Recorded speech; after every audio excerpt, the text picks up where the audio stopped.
मेरठ का एक खौफनाक हत्याकांड, प्यार, धोखा और अंधविश्वास की कहानी। मेरठ उत्तर प्रदेश में 2025 में हुआ एक ऐसा हत्याकांड जिसने पूरे भारत को हिला कर रख दिया। ये कहानी प्रेम, विश्वासघात और अंधविश्वास के खतरनाक जाल में फंसे कुछ लोगों की है, जिसने एक निर्दोष व्यक्ति की जान ले ली। इस केस में प्रेमिका ने अपने प्रेमी के साथ मिलकर अपने पति को मौत के घाट उतार दिया और उसके शव को 15 टुकड़ों में काटकर एक ड्रम में भर दिया और उसके अंदर सीमेंट डाल दिया। चलिए कहानी शुरू करते हैं। 2016 में मेरठ निवासी सौरभ राजपूत की मुलाकात मुस्कान रस्तोगी से हुई। दोनों के बीच प्रेम हुआ और कुछ सालों बाद उन्होंने शादी कर ली। लेकिन ये शादी सौरभ के परिवार को पसंद नहीं आई, क्योंकि मुस्कान एक अलग जाति से थी। इसके बावजूद दोनों ने अपने रिश्ते को मजबूत बनाए रखा। सौरभ मर्चेंट नेवी में जॉब करते थे और लंदन में पोस्टेड थे। शादी के कुछ समय बाद सौरभ लंदन चले गए, जबकि मुस्कान अपनी बेटी के साथ मेरठ में रहने लगी। इस दौरान उनकी जिंदगी में एक तीसरा व्यक्ति साहिल शुक्ला आया, जो मुस्कान को पहले से ही जानता था। सौरभ के लंदन में रहने के कारण मुस्कान की नजदीकियां साहिल से बढ़ने लगी। साहिल, जो पहले से ही मुस्कान को पसंद करता था, अब खुलकर उसके साथ वक्त बिताने लगा। मुस्कान ने उसे ये यकीन दिला दिया कि वो अपने पति के साथ खुश नहीं है और वो साहिल से सच्चा प्यार करती है। साहिल शुक्ला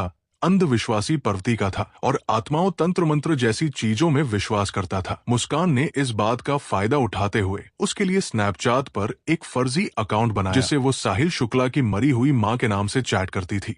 इस फर्जी अकाउंट से वो साहिल को यकीन दिलाने लगी कि उसकी मां की आत्मा मुस्कान को पसंद करती है और चाहती है कि वह दोनों साथ रहे। धीरे धीरे साहिल पूरी तरह से मुस्कान की बातों में फंस गया। मुस्कान ने उसे ये विश्वास दिलाया कि अगर वो उसके पति सौरभ को रास्ते से हटा दे तो वो दोनों एक साथ रह सकते हैं। साहिल अब पूरी तरह से मुस्कान के इशारों पर नाचने लगा था। मुस्कान और साहिल ने मिलकर सौरभ को मारने की साजिश रची। 4 मार्च को 2025 को जब सौरभ लंदन से मेरठ अपनी पत्नी और बेटी से मिलने आया, तब मुस्कान ने सौरभ की फेवरेट सब्जी कोफ्तों में बेहोशी की दवाई मिलाकर खिला दी। और जब सौरभ बेहोशी की हालत में बिस्तर पर पड़ा था, तब मुस्कान ने अपने दोस्त साहिल को बुला लिया और रसोई में जाकर वो बड़ा और धारदार चाकू ले आई, जो मुस्कान और साहिल ने पहले से ही प्लानिंग करके खरीदे हुए थे।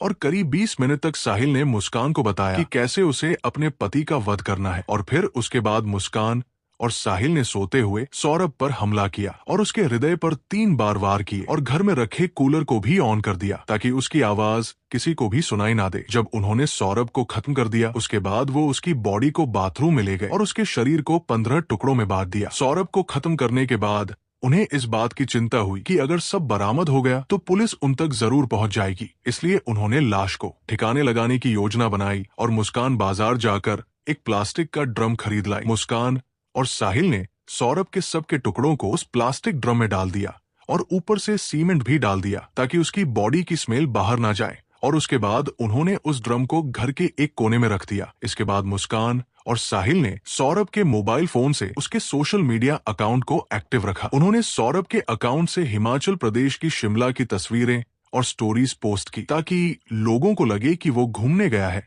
उन्होंने उसकी फैमिली और दोस्तों को ये यकीन दिलाने की कोशिश की कि सौरभ जिंदा है और बाहर यात्रा कर रहा है। इस दौरान मुस्कान और साहिल खुद भी शिमला घूमने चले गए ताकि अगर कोई लोकेशन ट्रैक करे तो किसी को शक ना हो। लेकिन किसी भी अपराधी की तरह वो भी ज्यादा समय तक बच नहीं पाए। सौरभ के परिवार ने जब उससे संपर्क करने की कोशिश की और कोई जवाब नहीं मिला तो उन्हें शक हुआ। परिवार ने मेरठ पुलिस में गुमशुदा की रिपोर्ट दर्ज कराई और इसी बीच मुस्कान ने अपने माता पिता को बताया कि शायद सौरभ का मर्डर हुआ है और उसके घर वालों ने ही उसका मर्डर किया है। मगर मुस्कान के पिता ने कहा, नहीं बेटा, किसी के भी घर वाले कितना ही नाराज हो जाएं तो भी ऐसा कदम अपने बेटे के लिए नहीं उठा सकते। बेटा, मुझे सच सच बताओ, सौरभ कहाँ है? मुझे सच्चाई बताओ, मैं किसी से कुछ नहीं कहूंगा। और तब मुस्कान ने अपने पिता को बताया कि उसने और साहिल ने मिलकर सौरभ को खत्म कर दिया है। और इतना सुनते ही मुस्कान के पिता ने पुलिस को सारी खबर बता दी और पुलिस ने तुरंत मुस्कान और साहिल को गिरफ्तार किया और उस प्लास्टिक के ड्रम को भी बरामद किया जिसमें सौरभ के सबके टुकड़े थे। उस प्लास्टिक ड्रम को काटा गया और सौरभ के शरीर के टुकड़ों को बरामद किया गया। इस खौफनाक हत्या मिस्ट्री का अंत पुलिस द्वारा हत्यारों की गिरफ्तारी के साथ हुआ। पुलिस ने मुस्कान और साहिल को गिरफ्तार कर लिया। दोनों पर हत्या, साजिश और शव को छुपाने के गंभीर आरोप लगाए गए। दोस्तों, इस घटना को सुनाने का उद्देश्य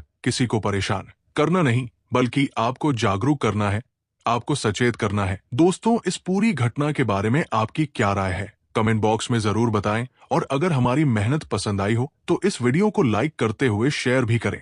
अगर आपने अब तक हमारे चैनल को सब्सक्राइब नहीं किया है तो हमारे चैनल को सब्सक्राइब कर लीजिए। धन्यवाद।